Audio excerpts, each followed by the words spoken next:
All right, good evening, everybody. Glad you're here. Welcome to this regularly scheduled meeting of the Temple City Council, June 17th, 2021. It's currently 5:05. If you would, please rise as Mayor Pro Tem Judy Morales leads us in the invocation, followed by our pledge, which will be led by City Secretary Jana Lou Ellen.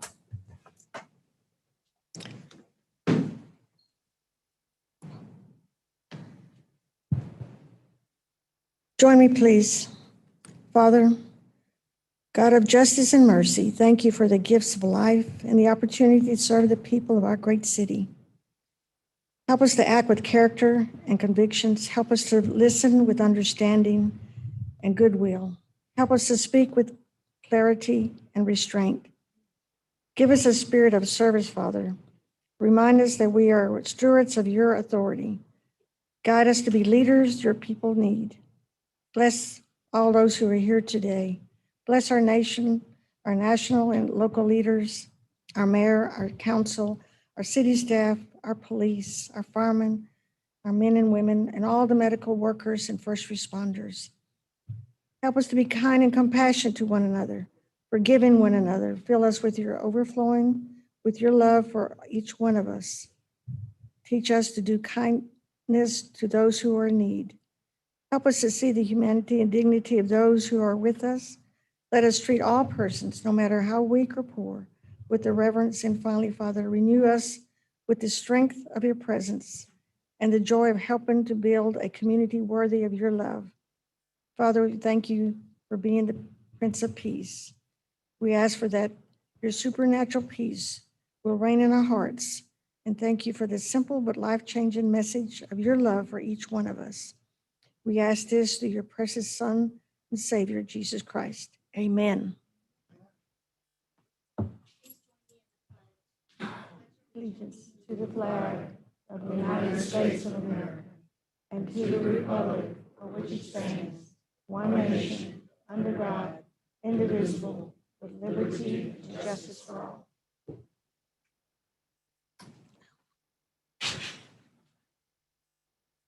Thank you both very much. We'll now move on to public comments. Citizens who desire to address the council on any matter may do so. As long as you've signed up prior to this meeting, please keep your comments to no more than 3 minutes, and there will be no discussion or final action taken on those comments by the city council.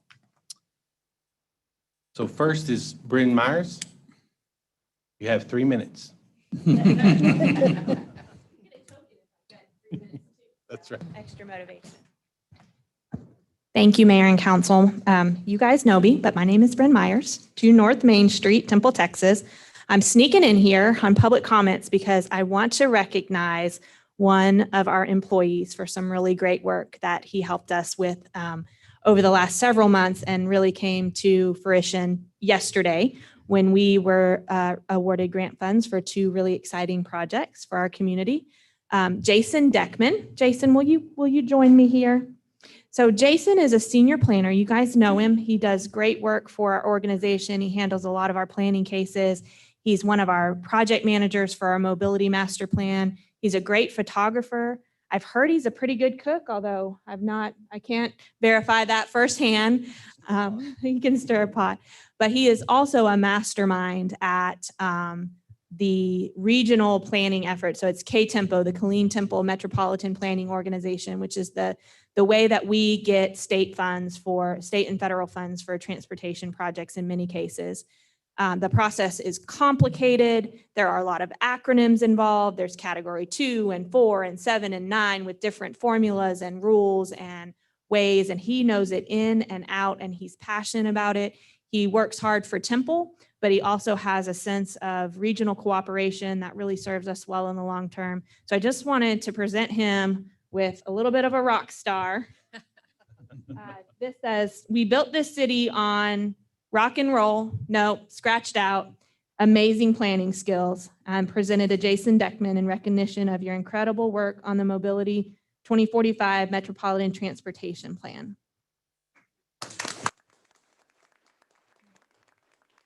Oh, picture.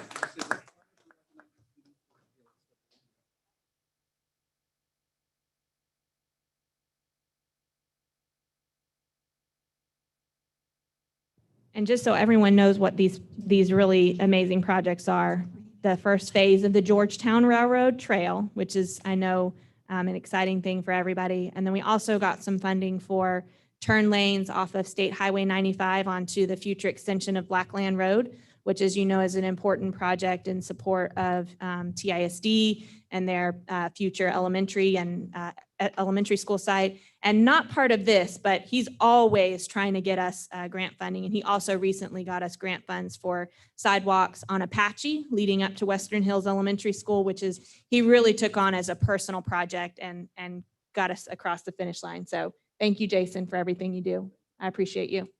Very much.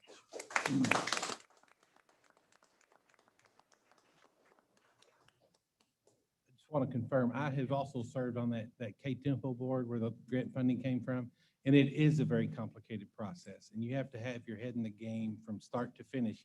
But ultimately, it means some very serious federal dollars. So, sidewalks are expensive, trails are expensive, and anytime we can access federal dollars to build those out in our community, that's great.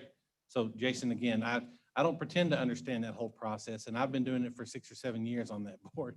So thank you for your hard work on that, very much. Yep, huge impact. Next, we have Bobby Thompson.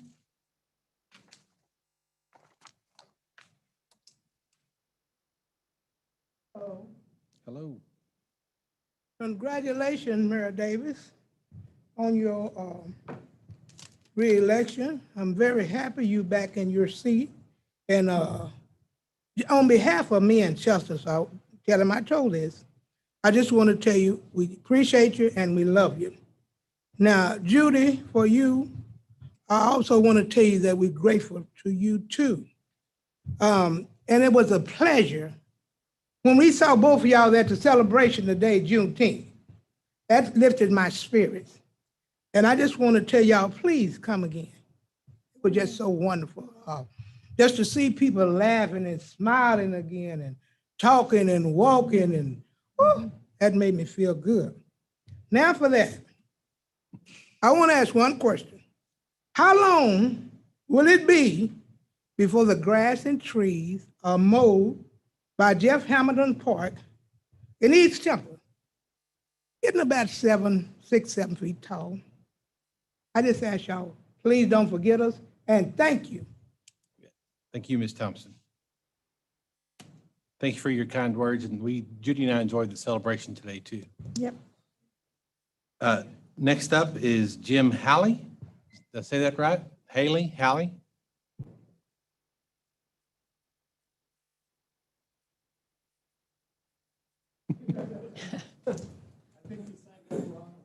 Oh, that was just, oh, no, that was a public, I thought it was a sign-in sheet.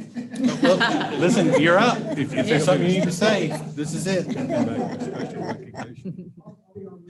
You didn't really expect your name to be called, did you? All right. Very good. Pastor Beeman. Robert H. Beeman, 611 West Royal Avenue here in Temple, 76501. Mr. Mayor and City Councilman, we want to thank you for allowing me to share for just a short period of time. But I want to bring more stability to the east side of town. We, as a New Day Fellowship Church, I'm the spokesperson, have purchased 35.431 acres of land, and it's overdue time to build, not only to build, but to bring a upbring and a spring up instead of a spring down or stay the same. And so behind that, we have phase 1, phase 2, phase 3, and phase 4, which will be coming more than likely, if not the end of this year, at the beginning of next year. But we have put a plan together to do a community inside housing. And not only that, bring grocery stores. And we talk about chain stores to that area. So we're looking to step out in faith and get this thing done. But with your help, with your guidance, we can do this. And if you would, please, I have a format of what we're looking to do. And if I could present it to each one of you all, I really appreciate that. And Sure. Thank you for listening to me. Yeah, thank you, sir. We're ready, Robert. That's great. Thank you. Thank you, sir. Thank you.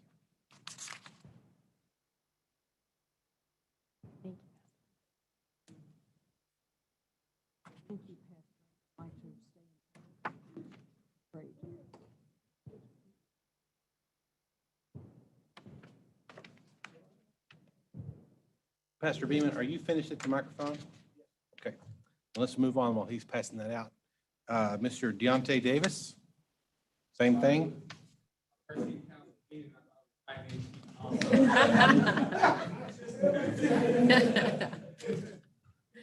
First timers always have to say nice things about council like Ms. Thompson does. So.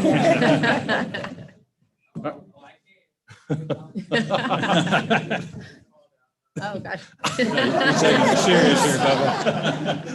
everyone doing? My name Deontay Davis, 1014 North 3rd Street. I'm young, was excited about getting involved. I did an interview a couple of months ago with City Council. I just want to thank you guys for giving me the opportunity to serve on the Emergency Services Advisory Board. It's an excellent opportunity for me to get to be involved and input into City Council, Councilwoman Gonzalez, Ms. Long. I really appreciate you guys. Ms. Jessica Walker. Oh, I'm nervous, so give me, bear with me. But I really thank you guys. I really appreciate the opportunity to be involved. I'm just really eager to learn more about how I can get involved and help develop our city. Thank you. Good, thank you, Mr. Davis. Need a bottle of energy. John Ford?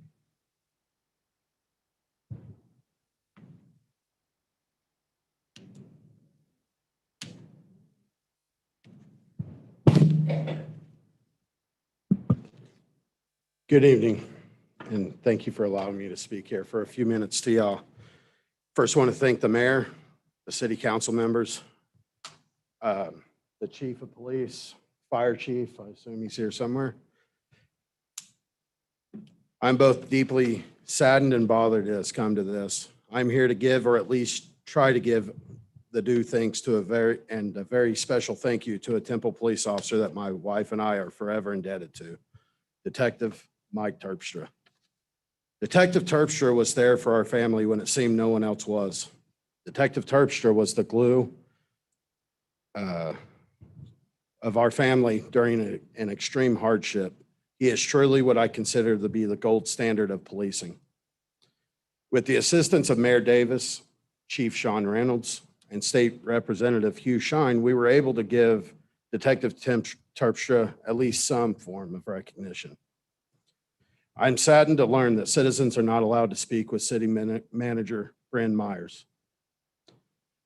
I have called Ms. Myers' office several times and have been told numerous times that I cannot or am not allowed to speak with her. This saddens me deeply. I have also called Assistant City Manager David Olson's office many times, and I've called his office more times than Ms. Myers' office. I've left Mr. Olson many messages when I've called, but have never received a phone call. For a perspective, I've been trying to get a hold of them for over 10 months. I'm saddened that I must come to a city board meeting to speak with you all. I understand that you are busy, but this detective went far and above, beyond any measure of his call of duty. I cannot express in words in only a 3-minute span what he has done for our family and what he means to us. The leadership at Temple Police Department, you have fostered an environment all leaders try to foster, but most have failed. This type of officer only demonstrates your leadership. I firmly believe this begins and ends at the top.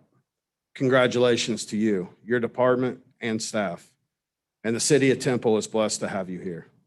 To the city manager and assistant city manager, I am saddened and deeply bothered I could not get a hold of you and never received a call back to praise this officer. I would like for the city to be involved in his recognition, but should you decide not to be, is definitely your decision. Should any of you want to discuss this with me, please find my contact number attached to my name when I signed in. I will finish with this offering. I'm going to leave each of you an email that I sent to the mayor. You should already have that. that describes what happened with Detective Terpstra and what he did for us. I ask you, read this paper in private and keep this information private as well. It has a lot of sensitive information about a case that he helped us on. As a family, we thank you. More importantly, I'm confident in saying, as a family, you are truly a blessing not only to us, but to every citizen, every child, every person that has been hurt in any capacity, to have Detective Terpstra not only in this city, but in the role that he serves. You're lucky to have this chief as the leadership of this department. And sadly, I must say, shame on, if this is actually a policy of the city manager, shame on you. That you cannot talk to your citizens, that your citizens are not allowed. But if it's not a city policy, then whoever is answering the phones needs to be corrected, reprimanded, and whatever that includes. You right now are trying to get funds to be able to recruit. There is no better face to put on a recruitment for officers than Detective Mike Terpstra. With that said, I thank you for your time. I thank you, Mayor Davis, for not only contacting me, helping me get this ball rolling. This was a very long 10 months that none of us can understand what these children went through. None of us can understand what my wife went through. What I went through doesn't matter. More importantly, it's a time we should celebrate, and I was not allowed to with the city manager or the assistant city manager. Blessings, Mayor. Thank you.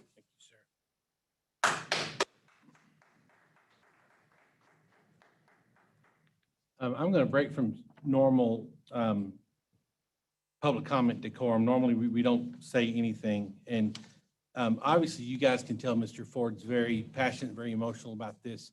What Officer Terpstra guided his family through with a child is very much commendable. And again, lots of details that that it's just not appropriate for everyone to be privy to. But I think that Terpstra and others, I think any other police officer would have done the same thing. It's just Mr. Terpstra happened to end up with you. But he went above and beyond the call of duty and really stepped into a family's life whenever they needed it, and really made a difference. So negative comments notwithstanding, in this particular issue, our officer did a commendable job. And thank you for your passion for the kiddos very much. All right, moving on to the last person that signed up is Paul Gonzalez. Mr. Gonzalez? Well, you know the rule now. You have to say good things. Well, I do have a mobile food unit, and I just hope that we can reconsider some of the implemented stuff that we've done. As far as the wastewater and the food preparation area, I have looked all over. I've invested a lot of money in this truck, and now having these issues, and I'm not sure, I wasn't at the last couple meetings, but I'm just asking that we can do something. We have a city landfill for solid waste. Why can't we do something? Put a bin out there or something where we can dump our gray water or something, because if not, I just got in business back before the pandemic hit, and I've been working a little bit with the truck, but I'll have to get rid of it because I've been all over Temple asking, can I use your facilities? Nope, we can't do that. We're a private owned entity. And, so I'm just asking that you can work with us somehow to get this taken care of, especially in those two areas, because everything else, as far as the permits and all that, that's not a problem, the fire marshal stuff, but it's an issue for me right now. And if not, I'll have to get rid of my truck, so I'm just asking that we can, help us out somehow. Help us out. And I'd like to run my food truck and be a part of the community and stuff, but if not, I'll probably have to get rid of it, Okay. So thank you. Thank you for your time. Mr. Gonzalez, that item that you just spoke about is item 6 on tonight's agenda. And if you'd like to, I know, again, you thought you were just signing up for the meeting, But if you would like to gather your thoughts, there'll be a public hearing when we get to item 6, and you can speak more in detail then if you'd like. Okay? All right, moving on to item number 3 is special recognitions. And tonight we're going to receive the 2021 Project of the Year Award from the South Central Chapter of the American Association of Airport Executives for the Airfield Lighting Project. Ms. Myers, do you have any comments on this? I think- Your name's here. My name is there. Pass it to Sean. I think Sean is going to talk a little bit about the project and if Mayor, if you have the award there for a presentation. You want it now or later? Later. Okay, yeah. Thank you, Mayor, Council, appreciate it. This project is very beneficial to the airport in the fact that we're already seeing a 65% reduction in electrical costs at night from the airfield lights being on. This project, if you're not aware of it, changed all of our airfield lighting from incandescent to LED. All the taxiway lights, runway lights, signs, and windsocks. The other aspect of this that's beneficial to the airport is the fact that LED items last 3, maybe 4 times longer than incandescent. Light bulbs, the infrastructure, everything all together. So it's going to save the airport money with electrical costs and also maintenance costs. But for things to come together and for this project to be successful and win a reward, first I'd like to thank South Central Chapter for giving us this award. They couldn't have a representative here today. But also you folks here in front of me, you're the ones that sit there and support the airport and the things that we want to do and approve those grants for us to get and get these projects going. Also, I'd like to thank City Manager's Office for their support as well. I have a couple of people here today that I'd like to also thank. Chris Whitfield, I'd like to recognize him. He's the project manager with H.W. Lochner, the engineering firm that designed the project for us. Thank you very much, Chris. They did an excellent job. And then I'd like to reintroduce again Jim Holly, the Director of Airport Planning and Programming with TxDOT Aviation. Thank you, Jim. Now it's my turn. Now I'm prepared. I wanted to come here both to support the airport and Sean to thank everyone here for supporting the project. I mean, we have an enormous system here in Texas. We're one of the largest in the entire country, and every individual airport serves a major role. And for this airport in particular, and I think it's very important, hopefully everyone can gain a little understanding. A few years ago, we conducted an economic impact study of all the airports throughout Texas. And here, Temple, the airport is responsible for $35.9 million in annual economic activity. It supports 220 jobs with $11.3 million in payroll. So that's an economic impact of the airport that is extremely high when it comes to general aviation airports. The airport itself is recognized nationally by the Federal Aviation Administration as a regional asset, which means it helps connect not just the local area, but the state of Texas to other states and then other countries as well. So it serves as an extremely important part of the national airspace system, not just Texas's aviation system. And to have a city council and city staff that supports an airport's efforts to move forward with projects obviously is of great help to the individual airport. But we at TxDOT want to thank you because it keeps our aviation system the best in the world. I truly believe we have the greatest aviation system in the world. And it's not just jet setters going off. It's you guys support medical operations, law enforcement, military from Fort Hood. These are all things that are happening every day at your local airport that a lot of people don't see. So if you ever get a chance, go visit the airport and see all the great things that are happening. And thank you for your support of the airport and great job on the project. Very good, thank you.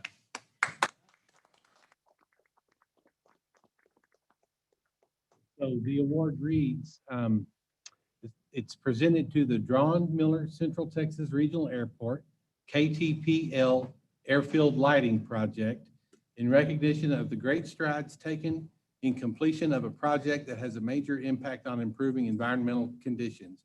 And it's dated April 19th, 2021. Very good, good job. Congratulations. Sure.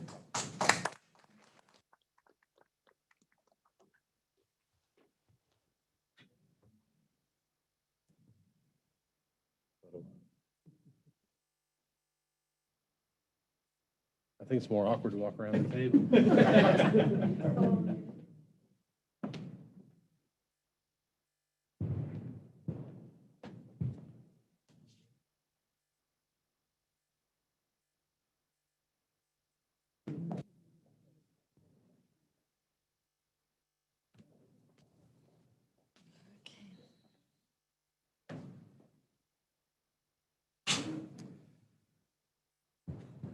All right, very good. Now we'll move on to the consent agenda, which is item number 4. All items listed under this section are considered to be routine by the city council and may be enacted in one motion. If discussion is desired by the council, any item may be removed from the consent agenda at the request of that council member and will be considered separately. We had a discussion in workshop regarding the consent agenda. Council's my understanding that no one wishes to pull any items. Is that correct? Okay, then council, this is item numbers 4A through 4P. Since there is no request to pull any of the items, then I'll entertain a motion on items 4A through 4P. Mayor, I make a motion for approval for item A through Second. 2P. I'll second. We have a motion by Mayor Pro Tem Judy Morales. We have a second by Councilmember Walker. Council, if you would, please cast your vote.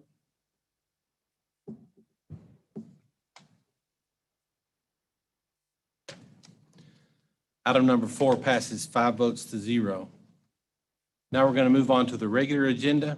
The first item is a public hearing to consider adopting an ordinance, amending ordinance number 2018-4910 to allow single-family attached dwelling units per single-family attached to zoning standards and increases the approved density for Phase 3 Prairie Ridge subdivision from 129 lots to 166 lots on 14.04 plus or minus acres, addressed as 4002 Little River Road and 1310 East Blackland Road.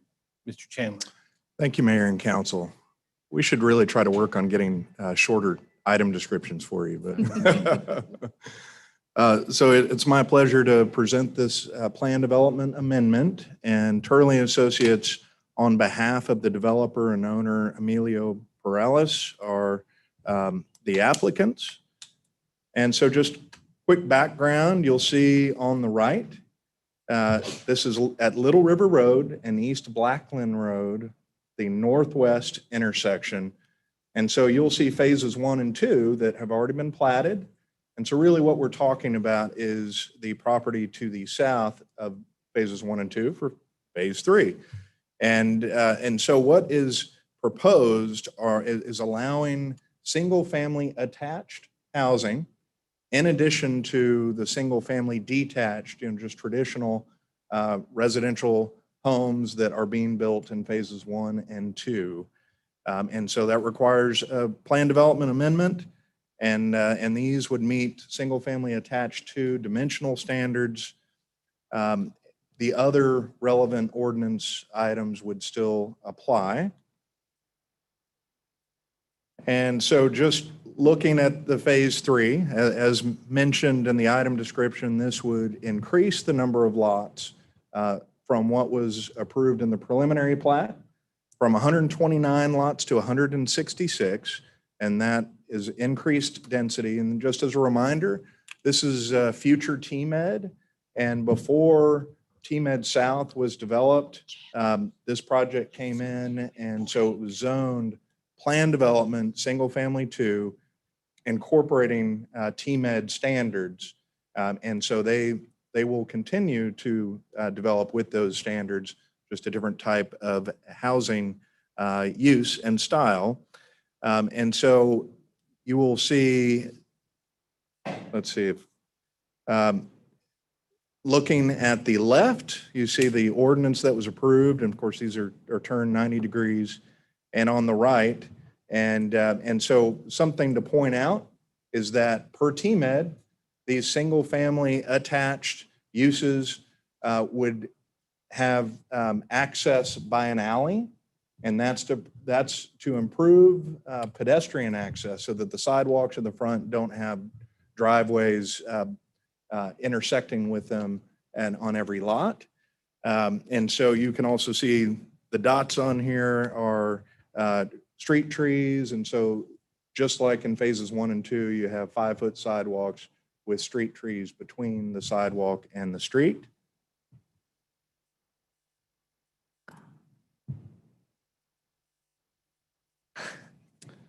Maybe Gloria or Alan, perhaps you can help me. My remote is not, there you go, thank you. And so just a reminder what that street cross-section looks like. These are 60-foot right-of-way roads. The wider roads allow for not only the 5-foot sidewalks, but also a substantial planting strip between the sidewalk and the curb where street trees would be planted. And so this is what it looks like currently from Blackland Road. And so 39 notices were sent out representing 223 properties. And of course, because this is for the entire site, that includes a lot of properties that are still owned by the developer. You know, that's why there are so many properties within it. We did receive 5 notices returned in agreement and 2 notices returned in disagreement. And so staff recommends approval of the request with the following conditions: substantial compliance with the site development plan that you just saw, compliance for the single-family attached units with single-family attached to standards, that the plan development standards from 2018 still apply where applicable.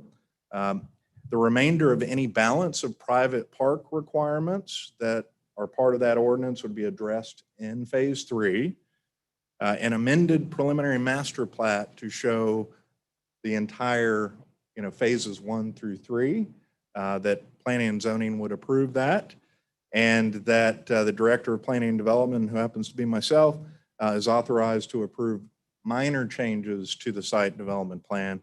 And then lastly, I've highlighted an additional item that came up at P&Z related to providing varied building elevations and floor plans to prevent just having a monotony of housing styles right next to each other. And so at the May 17th meeting, Planning and Zoning Commission voted 6-0 with 1 abstention to recommend approval per staff's recommendation. And then they had 1 additional condition I think is a good one, and that's related to providing lighting in the alleys just to ensure safety and security. And so that can be added to the fencing. There are many ways to do that, but so just working with the developer to do that at the permit stage. And so I'd be happy to answer any questions. I know that BJ Little from Turley Associates is here as well in case you have some questions that I can't answer. Thank you. Council, any questions for Mr. Chandler? Mayor, I don't have a question, but I have a remark. I guess for Mr. Little or the developer, the item 7, the elevation differences to defray monotony, wonderful. Yep. Thank you very much. And they, just for the record, they agreed to that, and I don't want to put words in their mouth, but enthusiastically. Good. I'm enthusiastic about Okay. it also. Thank you very much. Anything else? No. All right. At this time, I'll open the public hearing. Anyone wishing to speak on this matter may do so. Please step to the podium, state your name and address for the record. Mayor, Council, Alan Lytle, 504B Paseo del Plata, here in Temple. I applaud the additional lots, additional homes, 39 more of them.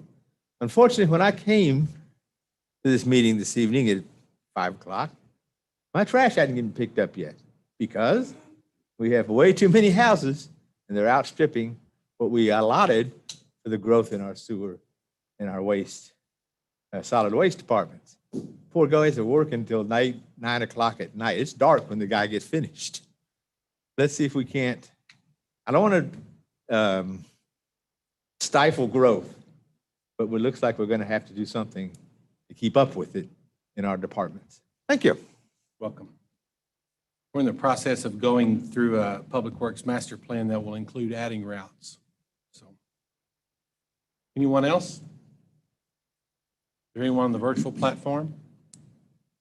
Okay. Council, if there's no further discussion, I'll entertain a motion on item number 5. I'll make a motion to approve item 5 per staff's recommendation with the addition of lighting in the alleyways. Second. Have a motion by Councilmember Walker. We have a second by Mayor Pro Tem Judy Morales. Council, if you would, please cast your vote.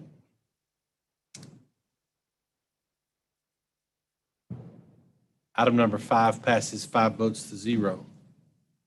Moving on to item number 6 is the first reading in a public hearing to consider adopting an ordinance amending Chapter 14, Food and Food Establishments of the city's Code of Ordinances, including but not limited to amendments related to the MFU permitting, regulations, including zoning regulations, water and wastewater requirements, and central preparation facility requirements, and the variance process, city permit appeal process, and the enforcement of the chapter. Ms. Myers. Thank you. Give me just a second while we get the presentation pulled up.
Have an IT director? Do we not have an IT director? We have 2 of them.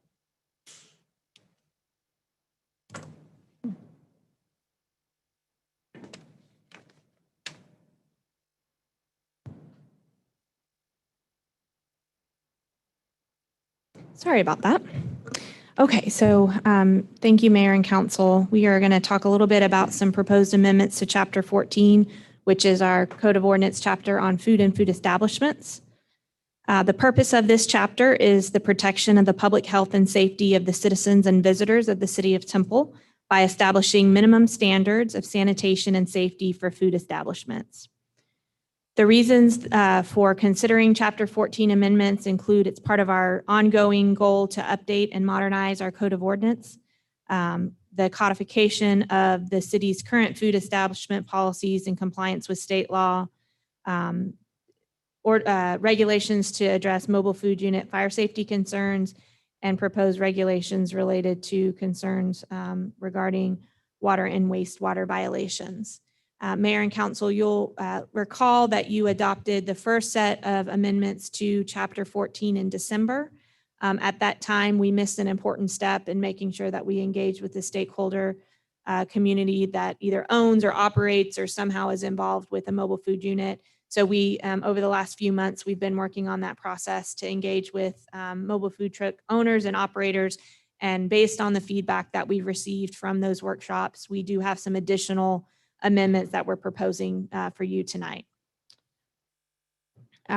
Just as a reminder, the state does regulate mobile food units, and those regulations are contained in the Texas Administrative Code, Chapter 228. They're often referred to as the Texas Food Establishment Rules, or the TFER. So much of what we've done is make sure that our ordinance is in compliance with state law. So a few of the updates that we're recommending from what you approved in December, based on our conversations with food truck operators. We're recommending that we remove from the permit application process items related to the itinerary of where a mobile food unit is going to operate. We're recommending removing the requirement that the mobile food unit owner provide a written agreement from a property owner that whose site they're going to operate or park on. We've changed or recommending changing the requirement that mobile food units submit a list of the different zoning districts that they plan to operate in and the days and hours of their operation. Our goal here is to make it more streamlined for mobile food units to get a permit from the City of Temple, to make it very clear for the mobile food unit operators what the requirements are in terms of what zoning districts they can operate in, where they can park, but then put that on them to make sure they're complying with it and not require them to submit specific site information to us every time they want to park in a specific location. Another update that we're recommending to you is related to an operating option that would allow a mobile food unit to operate on private property in residential areas for temporary private events. A private property owner or tenant may host a private event with the operation of a mobile food unit on their private property in any zoning district within the city under this recommended update. We do recommend that we have a policy that accompanies this ordinance provision that would restrict the number of private events that any one property could host within a year and the active vending time of that event, just to ensure that we don't have an unintended consequence or an unintended action of a mobile food unit setting up permanently in a residential area for operation. We're also recommending updates to the options for ice cream trucks to operate within residential areas. In the current version of Chapter 14, this option only applies to trucks that are selling pre-packaged ice cream products for frozen goods. And the proposed amendments would open that up to other types of ice cream trucks, so hand scooped or snow cone, for example, trucks as well. In the current version of the ordinance, you have a requirement to install a rear bumper cover to prevent children from standing or jumping on the rear of the vehicle. Through staff research, we have realized that this really isn't something that's available on the market. And so we're recommending that you remove that requirement. We're also recommending at this point, based on our current ordinance, all mobile food units are required to use a central preparation facility. And we do not have an option within the existing ordinance to provide a variance to that requirement. State law does allow us to have a variance process, and we are recommending that we implement a variance process so that if a mobile food unit owner can meet the requirements of the central preparation facility, the health and safety standards of that requirement in a different manner, and can show documentation of how that's going to occur, that they could be provided a variance from that requirement.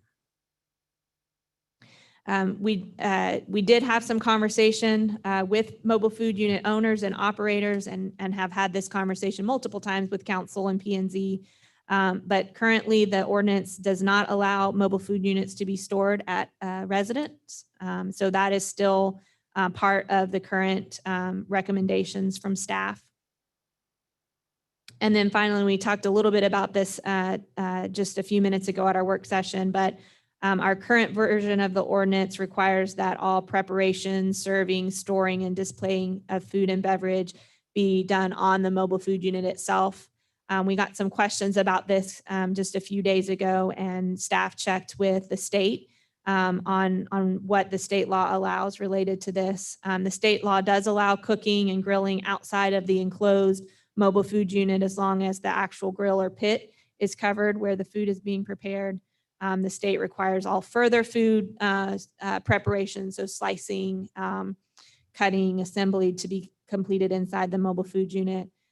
Just as a reminder, we talked a little bit about the display and serving of food outside the mobile food unit at our workshop. We understand that's a desire that council has to allow that as long as it's in compliance with state law. So the staff will be checking on that between now and your second reading to make sure that we're able to do that and be in compliance with state law. At its June 7th meeting, the Planning and Zoning Commission recommended by a vote of 4-2 the approval of the Chapter 14 amendments as presented by staff. However, they did recommend that you remove the prohibition on storing mobile food units at a residence. I'll be happy to answer any questions that you might have. Thank you, ma'am. Council, any questions? I have none.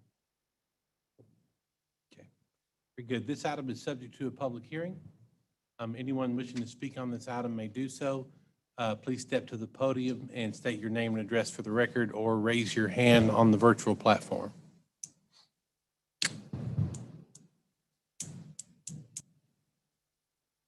First time. Nope. My name is Jeannie Morales. I live on Burlington in Temple. And my question is, and I haven't been able to get a solid answer. I have a Ms. Morales, self-sustaining, step a little closer to the sorry, microphone. I have a self-sustaining mobile food unit. We would like to operate within the city limits, but unfortunately, due to the ordinance of the Central Prep Facility, we can't operate within the city limits unless it's at the yard. So, however, with the Bell County inspector, he says that there are certain, like a exception. If I were to place the mobile food unit in Belton, then it would be okay for me to operate a self-sustaining unit outside of Temple. But as long as it's in Temple, it has to have the Central Prep Facility, which there's not really anything local, like he was saying. We're having a really difficult time finding this. So if the mobile food unit is self-sustaining and not really requiring deliveries, like from Benny Keith or something like that, can we operate within the city limits? I've asked the assistant director, I've asked the health inspector, and nobody really has a solid answer because it's all still in the air. So I guess the question is, if it's self-sustaining unit, can we operate within the city limits or no? Go ahead. Ma'am, if these amendments that are proposed by staff are approved by council tonight and then on second reading at their next meeting on July 1st, then you would be able to apply and be granted a variance from the central preparation facility requirements. And it sounds like you would probably be eligible for a variance if your food truck is self-sustaining. You would have to provide some documentation of how you would alternatively meet the state standards. But just as long as council approves this amendment tonight and at their second reading on July 1st, yes, ma'am, you would be able to apply for a variance. Anyone else?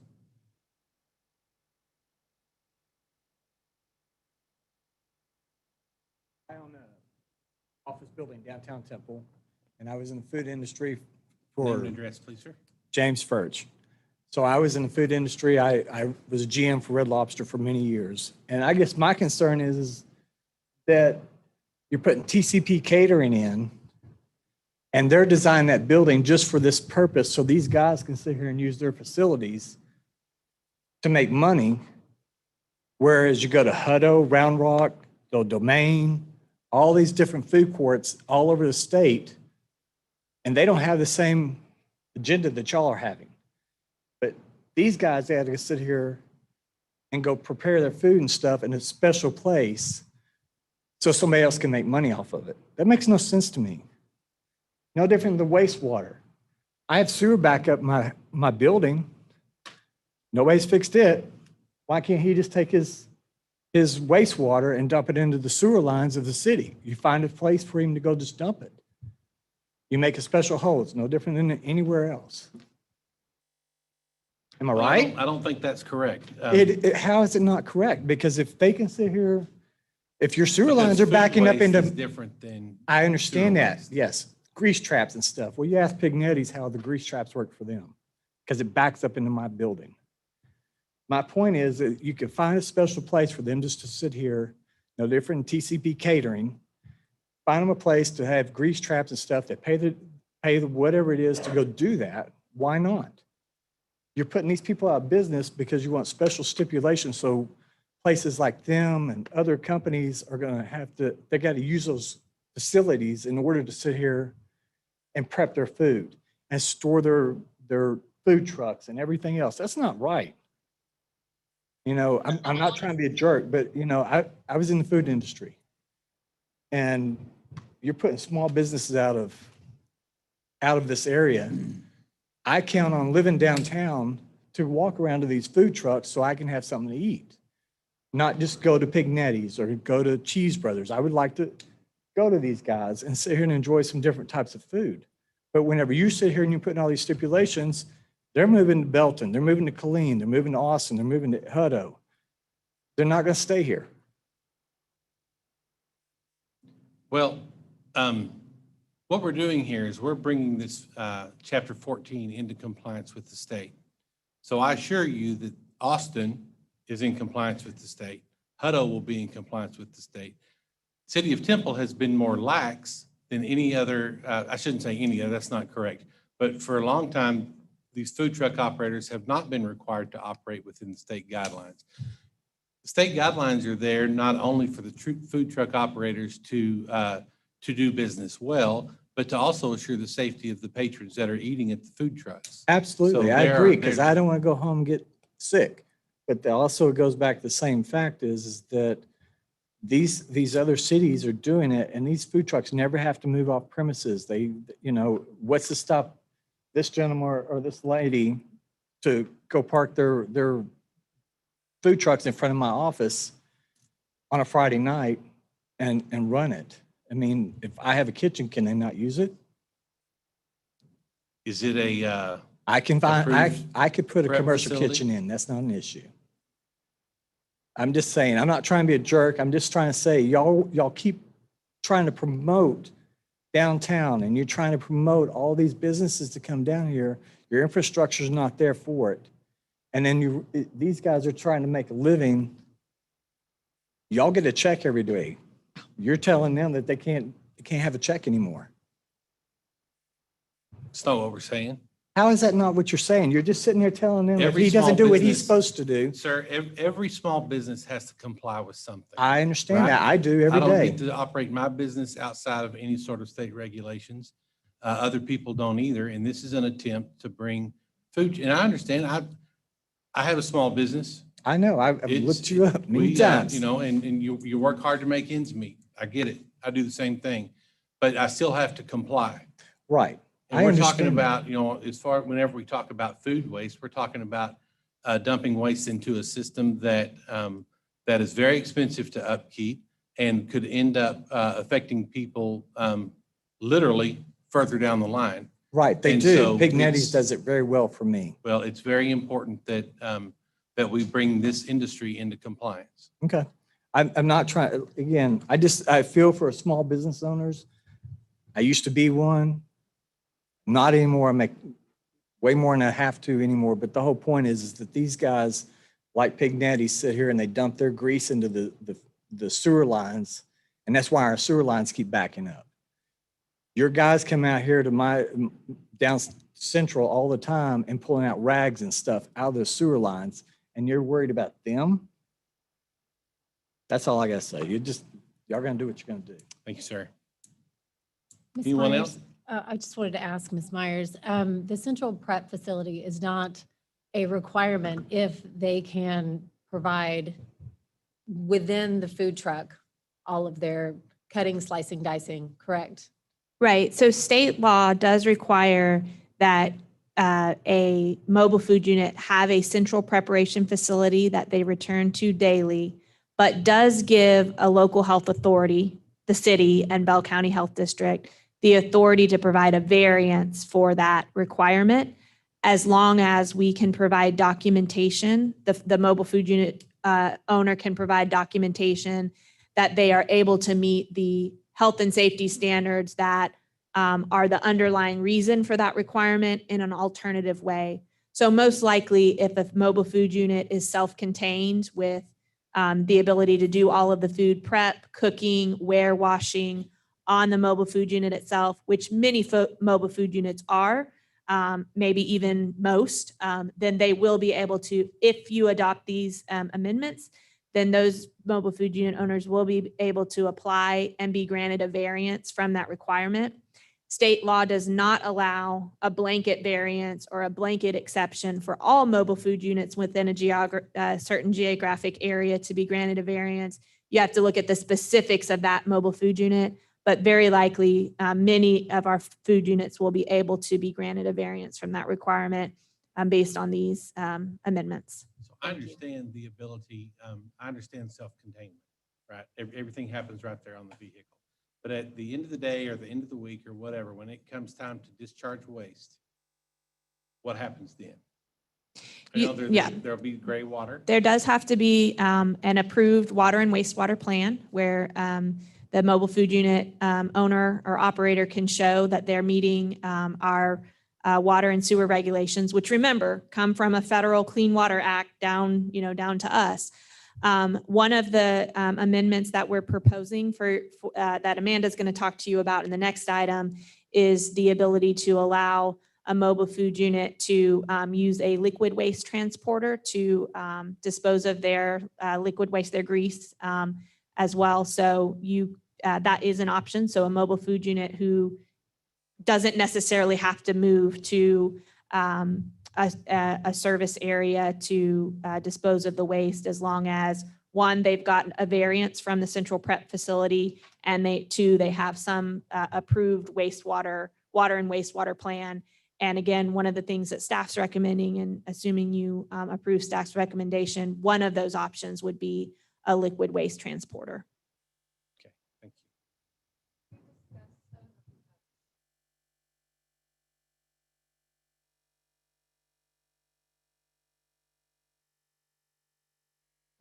I'm not sure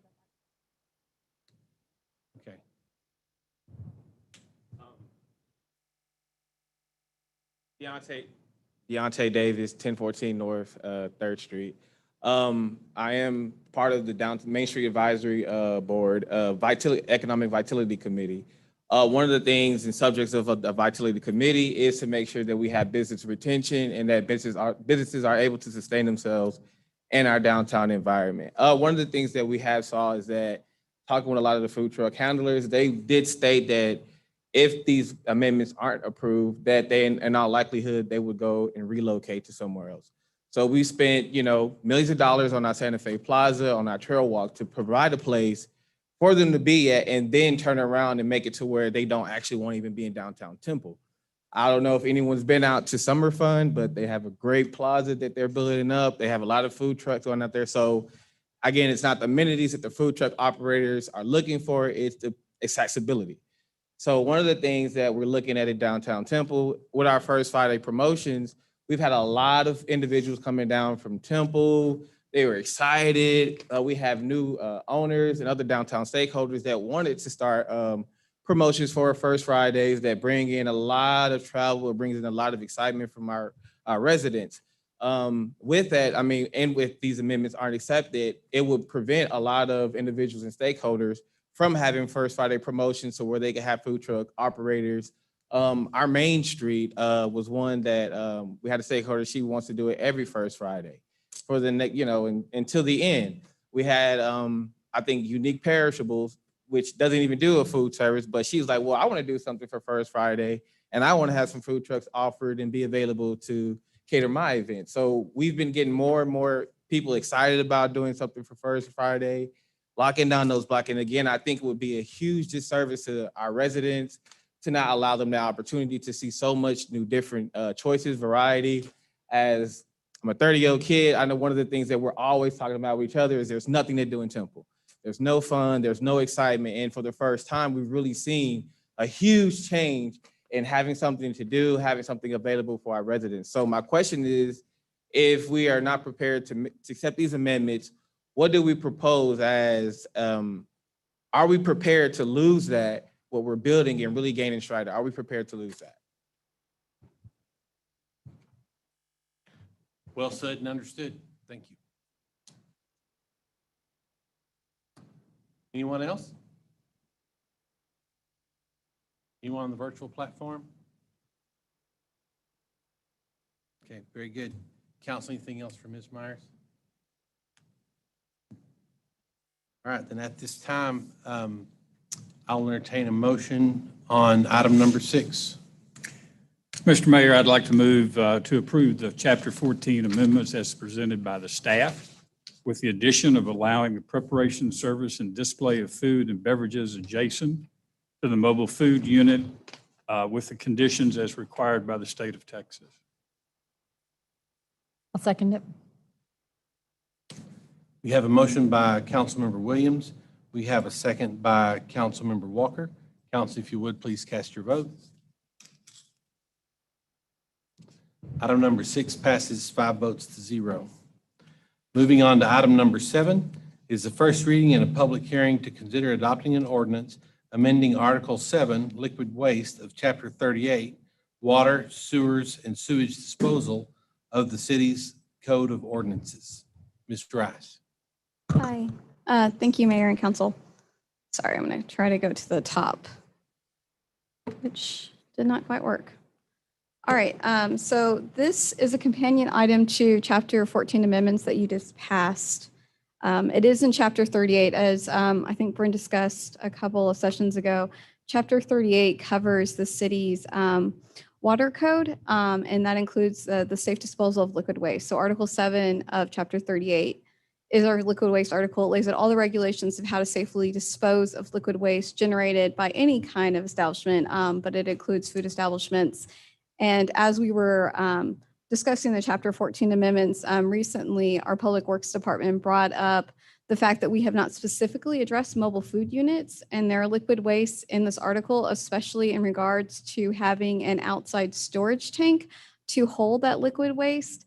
And so Carrie Ware and Kelly Berber, who are part of our environmental program staff team, recommended these amendments. So they drafted them up and I just edited them. But if there are any technical details, Kenton Moffitt, who is their director, I think he's the assistant director of Public Works, he can help fill in any of the gaps that I don't know.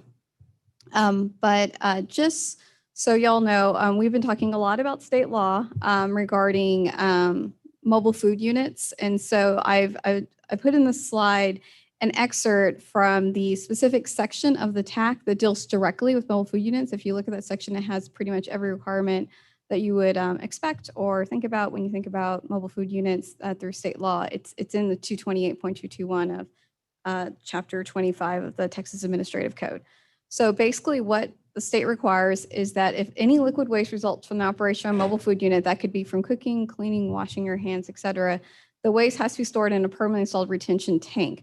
So that would be a tank that's installed within the food unit itself. So for example, for the most part, food trucks have them, but some don't. For example, if you have only prepackaged food, like you only serve ice cream that's prepackaged, you're not going to have any hand washing stations in your facility. You're not going to generate any kind of liquid waste when you're dealing with prepackaged food.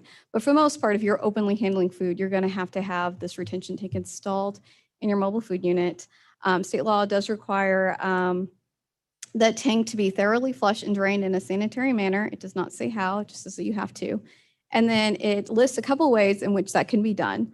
And so basically you can do it at an approved waste servicing area, which could either be an essential preparation facility or it could be at a separate servicing area. So keep in mind, central preparation facilities under state law, you can use them for a lot of things. You can use them to store food, you can use them to prep food, you can use it to cook food, and then you can also use it to dispose of your liquid waste and refill potable water. Servicing area is more limited. It's a subset of that. So some central preparation facilities have servicing areas, but a servicing area cannot be a central preparation facility. So at a servicing area, you just do cleaning, you fill up your tanks with potable water, and you dispose of your liquid waste. But another option that the state allows is to have your liquid waste, if you're a mobile food unit owner or operator, to be removed by a sewage transport vehicle. So all of those different ways to dispose of your waste has to be done in such a way that the public health hazard or nuisance is not created. And so this is part of our amended chapter 14. It's pretty much what we currently have right now, I believe, in our current ordinance, but I think we had to renumber it through these changes. But basically it's the same thing. Retention tanks have to be drained and thoroughly flushed, just like we talked about in the previous slide, required by the TAC. And it allows for the discharge of liquid waste through an approved grease interceptor, which Mayor, you just discussed, at an approved servicing area, which again could be an essential preparation facility or a separate servicing area, or by a permanent liquid waste transporter. So that is actually sewage transport vehicle. So this was a change that was suggested by Carrie Ware from our environmental programs team, because in our chapter 38, we call these types of vehicles that deal with liquid waste, we call them liquid waste transporters. We don't call them sewage transport vehicles. Whenever we did these chapter 14 amendments originally, Carrie Ware and her team fielded a lot of calls from people saying, I called the sewage transport company and they said they didn't handle it, but sewage transport handles for the most part, when the way that it's generally used in practice is like actual like sewage as you would think of sewage, like, you know, in your toilet. But this is actually a subset of sewage transport. It's a liquid waste transporter. So to help with confusion, these amendments use the term permanent liquid waste transporter. So that's why I just put it in brackets, that it's the state calls them sewage transport vehicles, but we call them liquid waste transporters. That makes sense. But it's not sewage transport. It's just liquid waste from cooking, et cetera. Except cooking, washing your hands, Right, gray okay. water, such like that. Got it. Yeah, but the state uses the term sewage transport vehicle. Okay. Yes. Any other questions? So then another part of these amendments just requires that with all wastewater and wastewater requirements, as you're supposed to with, as a mobile food unit owner and throughout this chapter, is comply with all local rules. And that I specifically said, including the city's liquid waste regulations. So that's in chapter 14. So that should clue people in when they're reading it, that if they have any questions about what kind of liquid waste regulations apply to them, that they need to be looking for the city's liquid waste regulations. I did not add the particular chapter or the article number, just in case those do change in the future, because sometimes they change. This was an option that Brent alluded to earlier in her presentation. So, and a lot of people have done this since these, the amendments that y'all passed in December have started coming into place. As people are applying to get permits, they've been asking our city, how can I safely dispose of my liquid waste? What do I need to do this? Because now we require an improved wastewater plan of how you're going to dispose of your waste, which our environmental programs team is very good at looking at and making sure everything is safe. So what the county and our city have both approved is this is a safe way to dispose of their waste. And some people, I couldn't tell you how many, maybe Kent knows, but I know of at least one or two in our city that are new applicants have already done, is they have been taking their liquid waste that's in their permanently installed retention tank in their facility, and they're just, I don't know the technical details, Kent can probably do this, but basically they're just hooking up a pipe and then leading it down to an outside external wastewater container. So it's a large container, and they just fill it up. And so whenever it's full, what they'll do is they'll get a liquid waste transporter, which is also a sewage transport vehicle, to come in and pick up that waste. And it's completely safe. Both the Bell County Health District and the city's environmental programs team has approved that. It's not going to create a public health nuisance, public health hazard or nuisance as required by state law. And those liquid waste transporters, if they're located within the city, they are required to be permitted by the city, which means the city is looking at them to making sure that whenever they do pick up any type of that waste, because they do it for restaurants too, it gets disposed of in a safe way. It's not going to be dumped directly in the sewage or on the ground. It's disposed of in a safe way. That's why we permit them.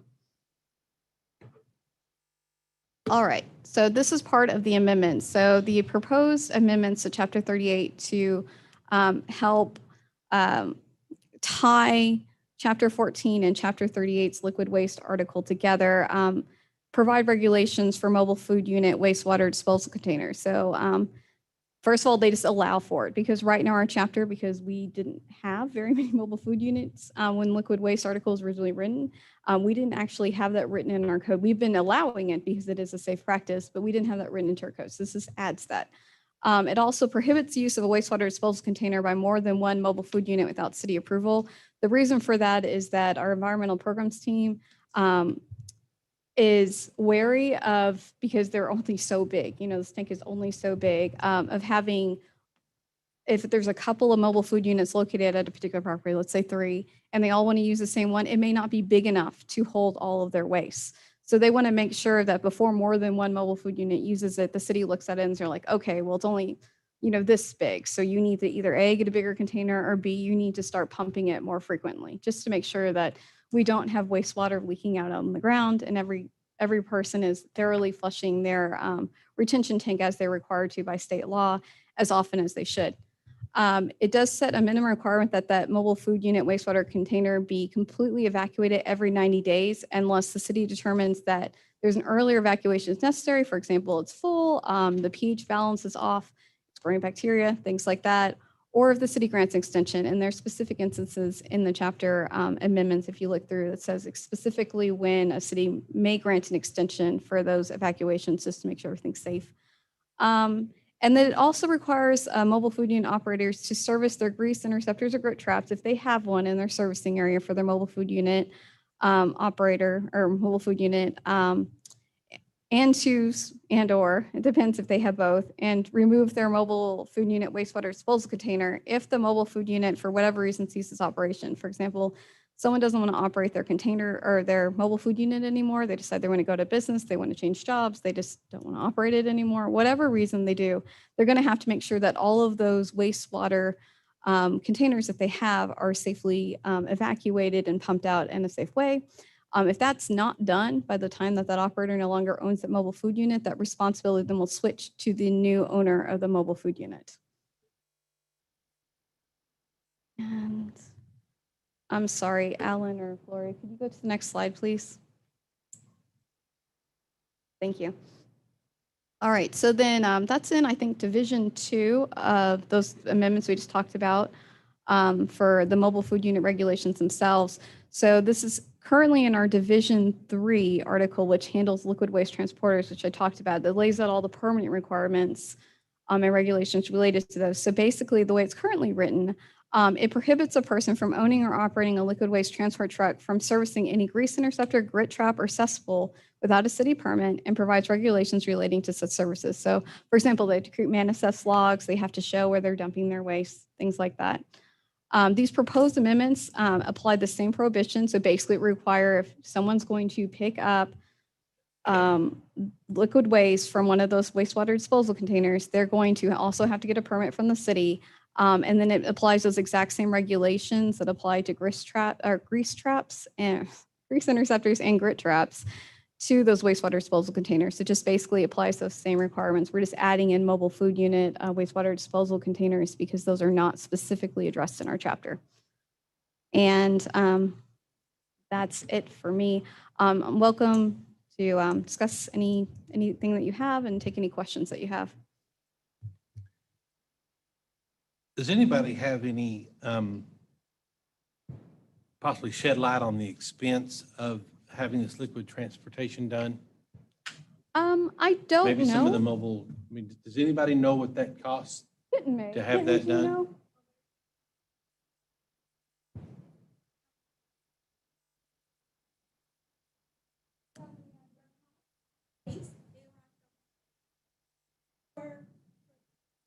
Much it costs. Every 90 days. From what we were told is Ma'am. that every time. Ma'am, I'm sorry. I know we asked you to come up, but state your name and address. Oh, sorry. My name is Maggie Sodek and I own the Little Armadillo Barbecue food truck. And we called one of the service to see how much it charged. And we were told that it's between $200 and $300 every time you dump. That's what we were told. And we had like two different quotes. One ran from $275 per trip every time you dump. And we don't even have grease. We only have water from cleaning our hands and basically wiping and stuff like that. We don't have grease. The only thing that comes, it's in grease, is in the smoker, which is the only thing that we have that we, grease from. Do you But have it's any- very minor. Right. Do you have any idea how often, for your establishment, Mhm. how often you would need to dump? The water, we would have to dump every day because we wash our hands constantly. And you We- fill up the tank that wherever that water's going? No, to? it's not full. No, we don't. Our tank, it has a clean tank, clean water, and it has a dirty water, basically. So when it's dirty, that's the only water we have to dump. It's just soapy water that we use for wiping, cleaning the counter that we service. Then we basically work with in the counter. That's the only thing. So, Ms. Rice, I mean, obviously you wouldn't want to spend $300 to go dump. No, 20 sir, gallons, we couldn't right? afford it. We Yeah. couldn't afford it. But correct me, did I understand correctly that in this case, she could take that gray water, put it in a tank on her property each night or whatever? Maybe it holds 100 gallons, maybe it holds 1,000 gallons, I don't know.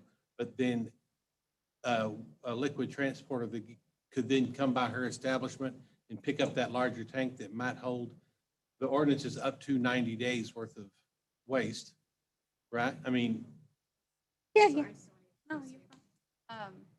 Yes, that's correct. It's an exterior. So I think you're talking about an interior within your mobile food unit itself. This is an exterior tank. It's bigger.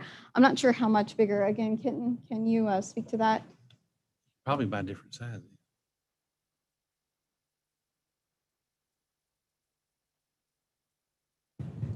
Typically you see these totes. I don't have the exact measurements, but they're real large. They're kind of like what we use our treatment plants to hold chemicals, big plastic totes.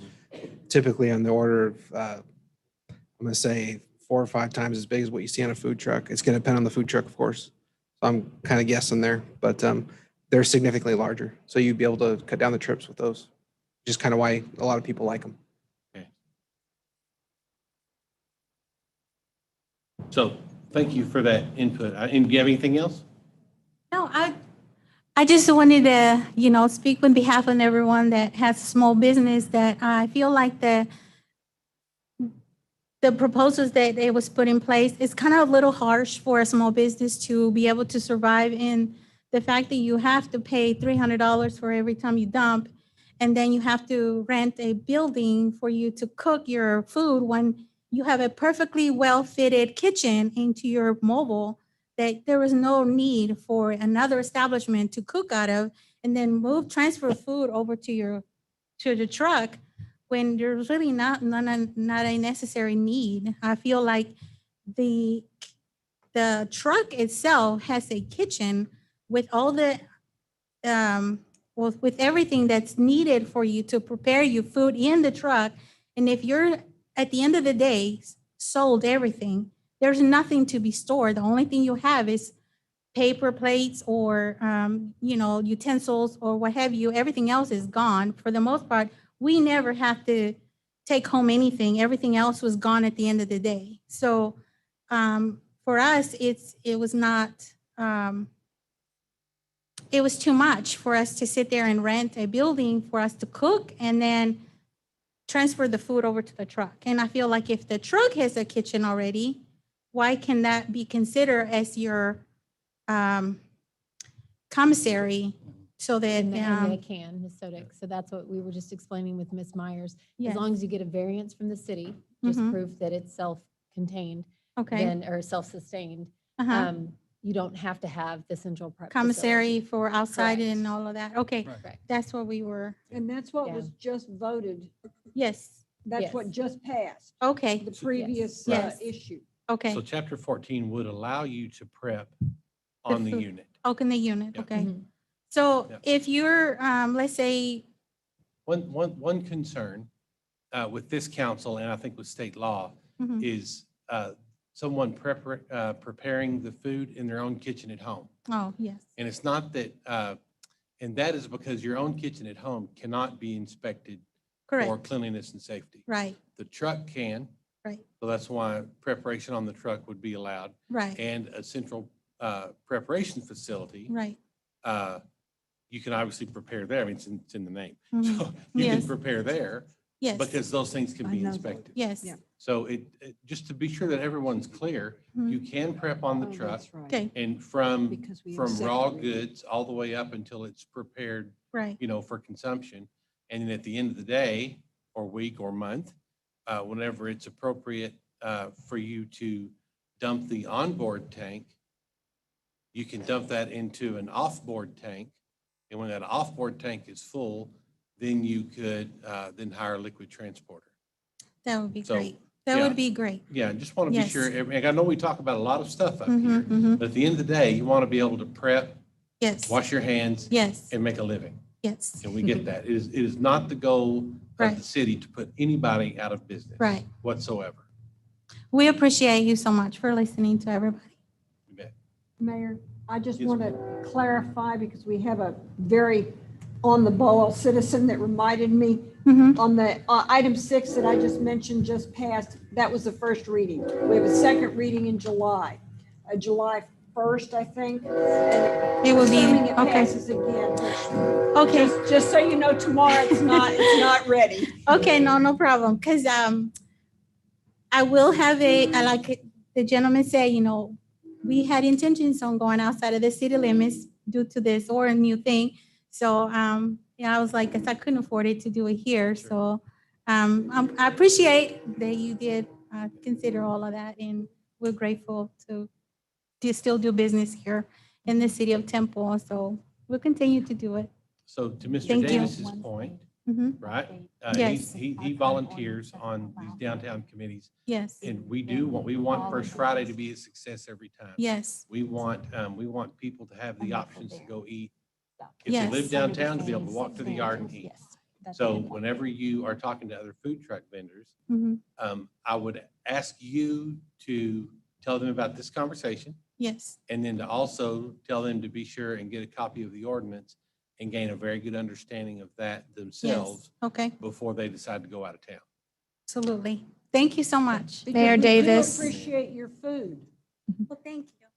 Mayor Davis, I think one thing that I think might be helpful to note is that in our conversations with Bell County Public Health District, they recognize that their current practice of granting blanket variances to the central preparation facility does not comply with state law, and they will be enforcing the standards uniformly across the county. So the city of Temple won't have different regulations, assuming you approve the opportunity for us to have a variance. The city of Temple won't have different requirements or a different form to be filled out than any other location in the county. And it's also very consistent with how other counties handle this issue as well.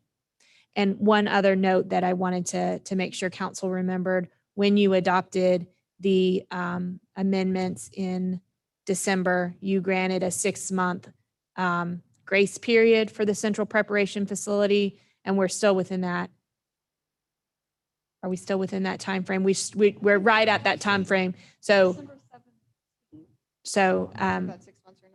by the time you adopt it on second reading, that there should be a continuous from the variance period to when, or I'm sorry, the grace period to when the variance process goes into effect. Just for clarification's sake, someone could operate a mobile food unit, prepare on the unit, and never have to go to a central preparation facility. If they get a As long- variance. Okay.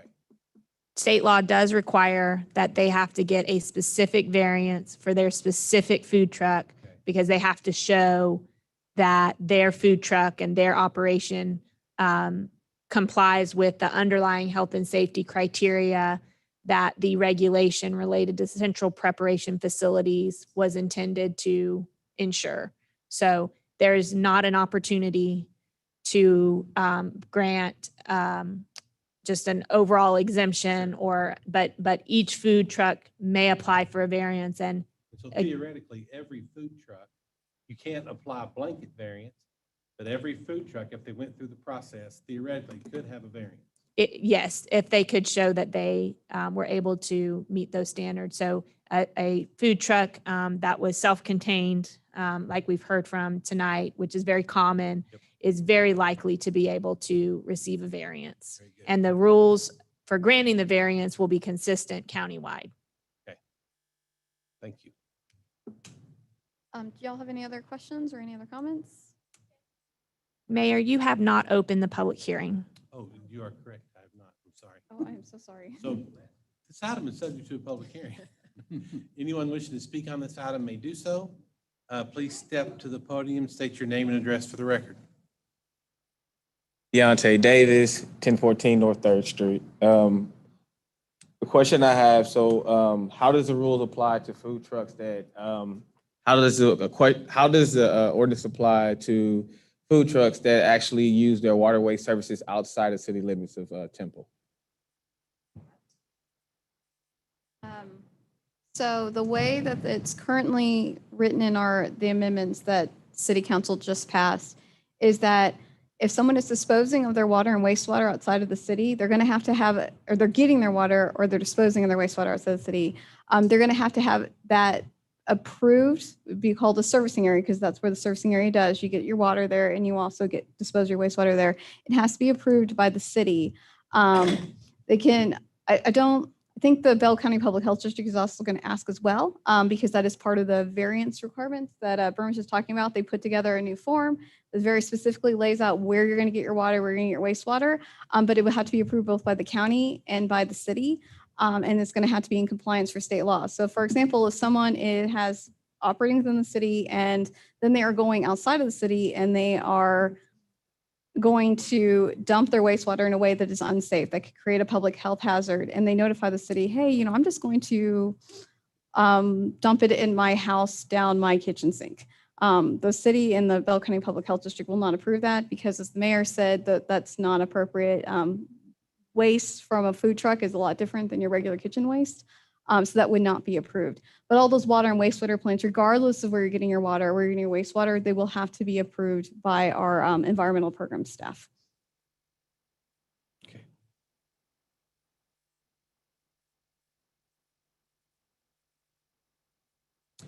Jenny Morales, 3103 Burlington Temple. I just wanted some clarification. The servicing area, I know it's mainly for wastewater, but is the servicing area also for your grease? Or is that a separate area? So anything that's generated from your food truck, whether it's gray water, I guess hand washing water is gray water, and liquid waste, and that includes grease. It's anything fogs, fats, oils, and greases that would have to be disposed of safely. So that would have to be disposed the same way that you would dispose of your gray water, because even your gray water, for example, when you wash your hands, you have grease on them whenever you're cooking. They have to be disposed in a safe way. So you either have to do it through a grease interceptor, a grit trap, or you're going to have to do it through a sewage, what is it called? A liquid waste transporter. So that's how you would dispose of it. You would have to dispose of it in those safe ways. You can't, obviously, just like at home, you don't want to put your fats and oils and greases directly down your drain. Are RV parks service areas? No, they are not, because the disposal system in them cannot handle that type of waste that's generated from cooking. Most RV parks, as far as I know, all the RV parks within the city, I can't speak for other cities, but within our city, as far as I know, they are not set up to handle that type of waste. So you cannot use an RV park. Might be acceptable as a service area? So there are, if you go to the 25 TAC 228, am I not close enough? Oh, yeah. Oh, sorry. I'm so sorry. You said 25 TAC 228? Okay. And that you can just look it up. And so there's a section in there that talks about servicing area requirements, and then it'll tell you everything that your servicing area is required to have. Okay, but in Temple, what examples, like places could, like, who would I go to? The only place that I know within the city is our food truck park that's set up specifically like that because it's designed by our Public Works Department. I can't tell you off the top of my head where there would be places. But anything that complies with the 228.221, 25 TAC 228.221, that lays out the requirements. And then I would suggest if you have questions, I don't know if the environmental program staff team will know, but at least they will be able to tell you directly what you need because they know exactly what you need to dump your grease out safely. So Carrie Weir, it's WEIR. And then Kelly Bremer, it's KELLIBREMER. They can help you if you call them. Can we have this conversation offline so we can move on? Yes. Please. Are you getting what you're Just needing? one more question. Okay. You said that if we, like the potable water that's already on the unit, that if we could put it into like those storage tanks, but what if you live in a property that has HOA that doesn't allow like tanks? Well, remember, this is part of the ordinance that was chapter 14 that was passed in the prior Correct. vote does not allow parking at residence. So wherever the vehicle is being parked, that's not residential, you could have a waste storage tank there. Thank you. Appreciate it.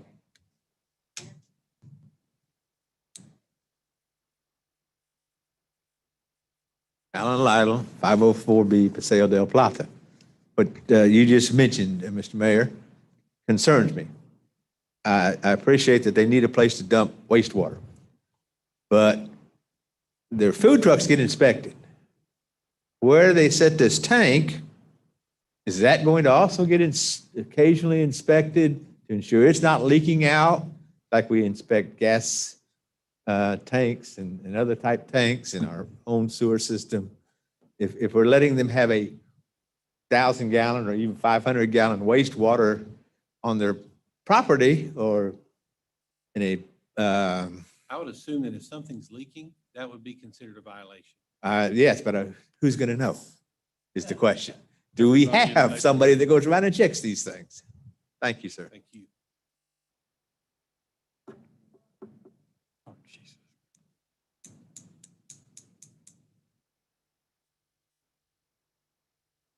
Yeah, I can speak to that. Sorry about that. That was my bad.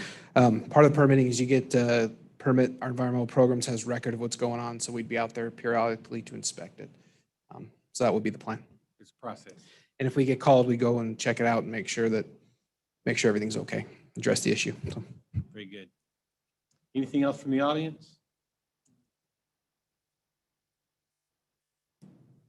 James Birch.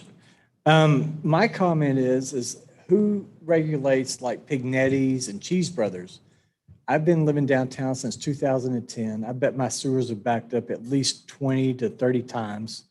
And every time the employees who clean these sewers out, we all find it a standing joke that we're pulling rags out of the out of the sewer lines so that my sewer doesn't back up into my building and destroy everything that's going on inside my building. So I'm guessing y'all are going to like this answer. I know you. You need to stick to the topic. I am sticking to the topic because y'all are regulating these guys, but you're not regulating Cheese Brothers or Pignetti's.